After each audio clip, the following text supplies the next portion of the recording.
Okay. To summarize. Okay.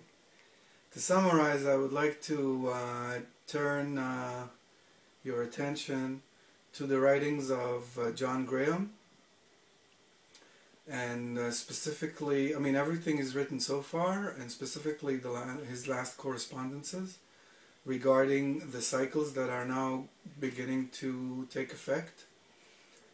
And I'd like to touch upon two things, so please, Dr. Levy, please remind me of two things I'd like to say about Mr. Graham. First thing is it's a good time to take off your shoes and remain grounded, generally speaking. And you can also take up your shoes.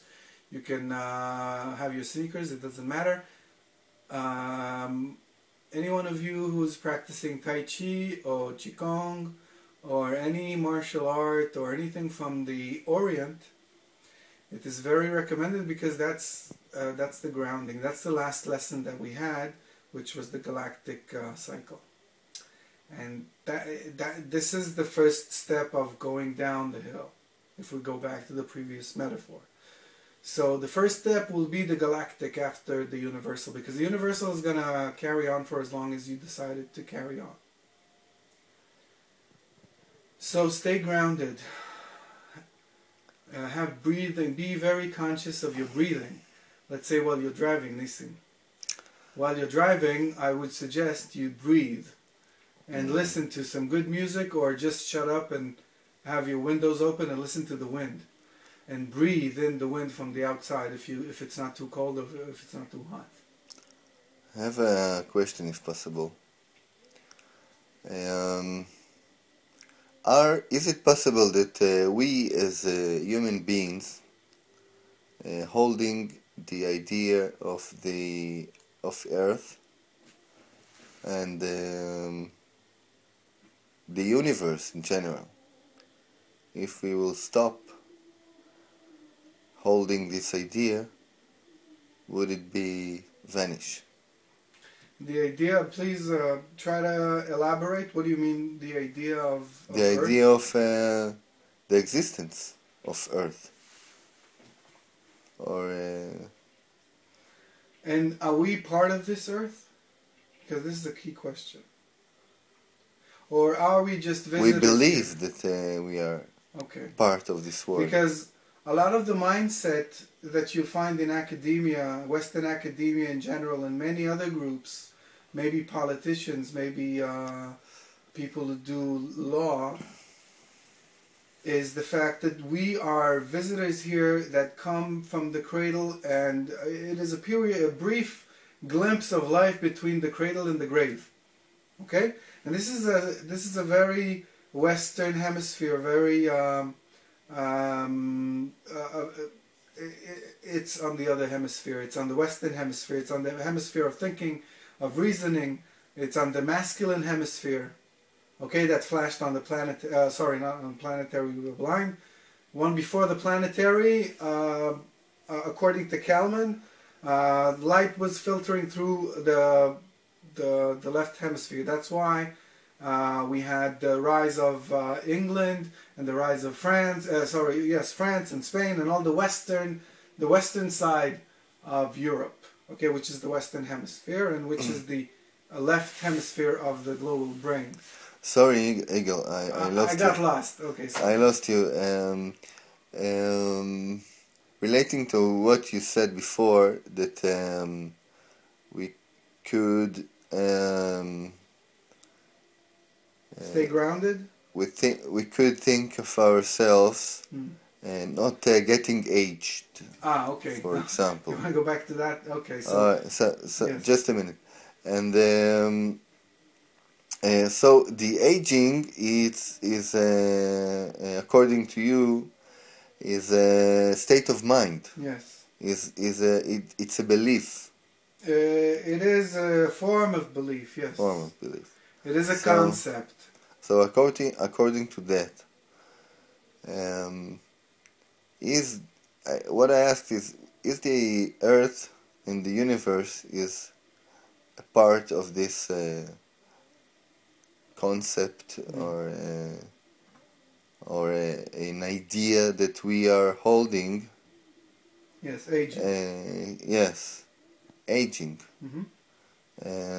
For example, we believe that the earth exists, and is it an idea that we are holding? Is it possible that this is an idea that we are holding, all the humanity, or it Mortality. really Destruction. within it, of course. Okay. But so? if the humanity will stop tomorrow to hold this idea of the earth, of aging, of bigger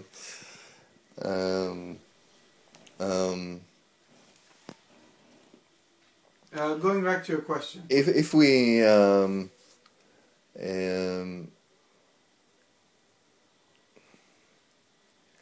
if we think about if we will stop to believe in this idea of aging, of existing of Earth yes. and the universe, would they stop to exist, the universe and the yes, you said before that and the aging is an idea or a concept that we can stop to believe in, if I understood correctly. So if we will stop, the same thing, if we will stop to believe in time or the existence of the universe, would they stop to exist as well? Okay, well, that's a good question, right? Okay, so to establish my answer, I'll give you an anecdote. I work in a factory, some high-tech factory, and I go to lunch. Okay, so one time I went to lunch with two girls. One was my boss. She's I think 7 years younger to me, and another girl, and a friend of mine who works with me. And I was commenting on the fact that one of the girls only took like 4 French fries. So I told her, aren't you getting carried away with all these French fries? And she was like, no, I'm counting, you know, I'm watching my weight. So I told her, do you know where all this starts? And she says, no. And I said, no, I mean, she had an answer, I think, but I said, it starts in the morning when you get into the shower and you stand on the scales. That's where it starts, because your day begins with you as a number. And that number is better than yesterday or worse than tomorrow. Okay, so that's a number. And that number can be your age. It is your age, whether you want it or not. People ask you every day, maybe, you know, what's your age? And then you think about it, and then it comes up in your consciousness.